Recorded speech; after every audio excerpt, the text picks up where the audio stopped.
안녕하십니까? 오늘도 성경이 말한다 시간 참여하신 청취자 여러분, 하나님의 말씀으로 은혜 받는 시간 되시기 바랍니다. 오늘 다니엘 강해는 다니엘서 제7장 세 번째 강의로 곰, 곧 메데 페르시아입니다.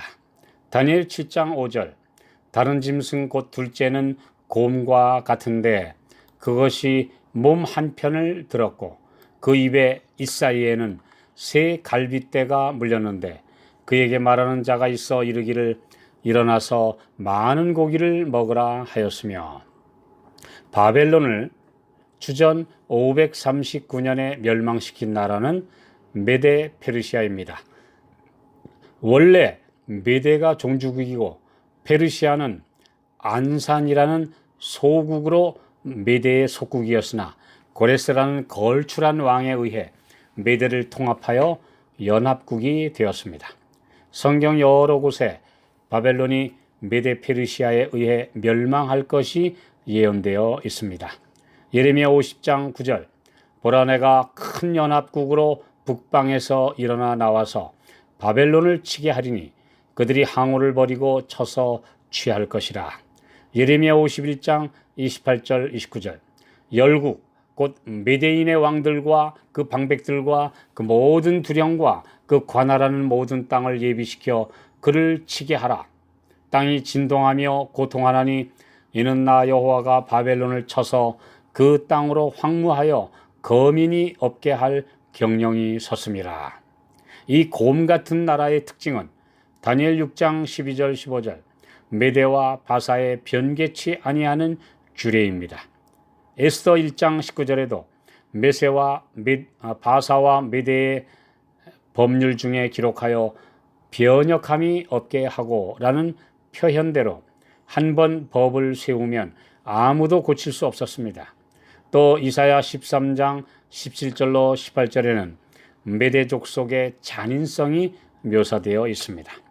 그 곰이 몸 한편을 들었다는 표현은 그 나라가 연합국이고, 다니엘 2장 32절에도 은나라요 양팔이 있는 나라로 묘사되어 있고, 다니엘 8장 3절에는 확실하게 두 뿔 가진 수양이나 나중 난뿔이 더 길었다고 기록되어 있듯이 몸의 무게중심이 한편으로 기울어져 있음을 설명합니다. 즉 페르시아가 사실상 주도하는 나라이며 결국 국가 이름도 페르시아, 곧 파사가 되었습니다. 이 사이에 새 갈빗대가 물려 있다는 말은 그 시대 강대국이던 세 나라 리디아, 이집트, 바벨론을 정복하여 세계 유일한 초강대국이 되었음을 말해주고 있습니다. 그리고 일어나 많은 고기를 먹으라는 소리는 이 나라의 영토 확장 욕심이 한이 없었음을 설명합니다. 에스더 1장 1절에는 인도로부터 구스 곧 이디오피아까지 127도를 다스렸다고 말합니다. 그 이전까지 이런 광대한 영토를 가진 제국은 없었습니다.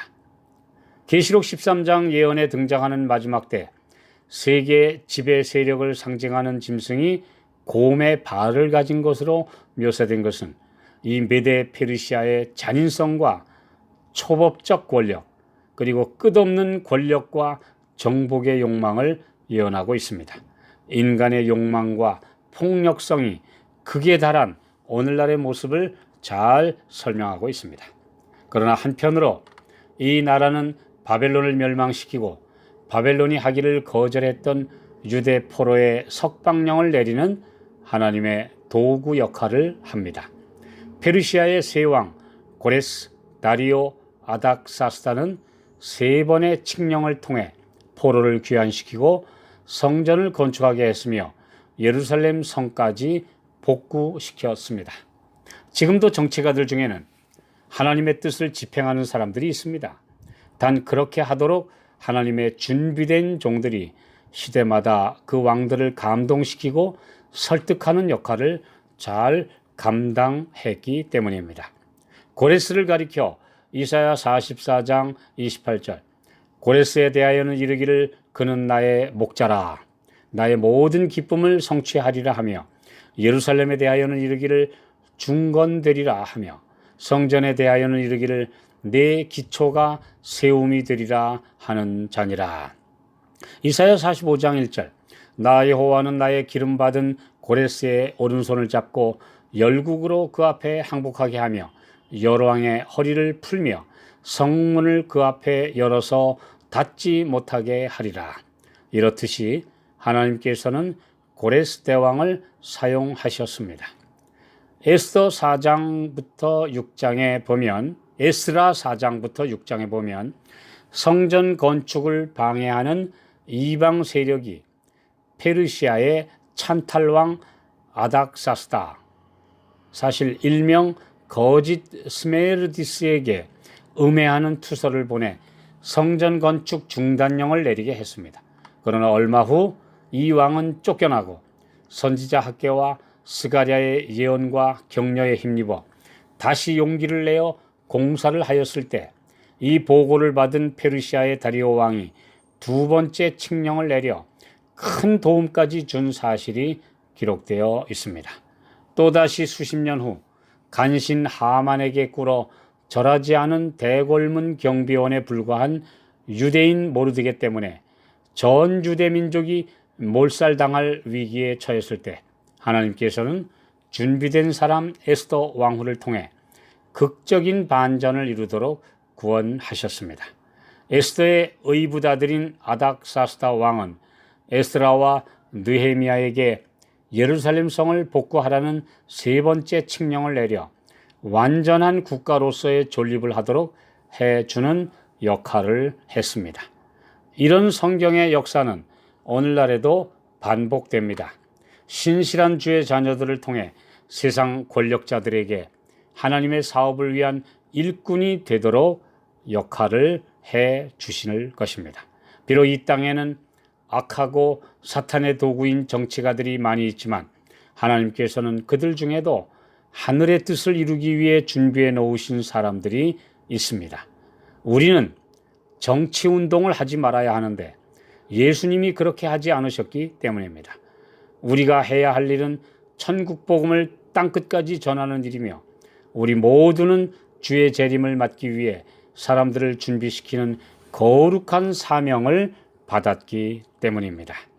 둘째 짐승 곧 고음나라는 이 세상 권력과 욕망과 폭력을 상징합니다.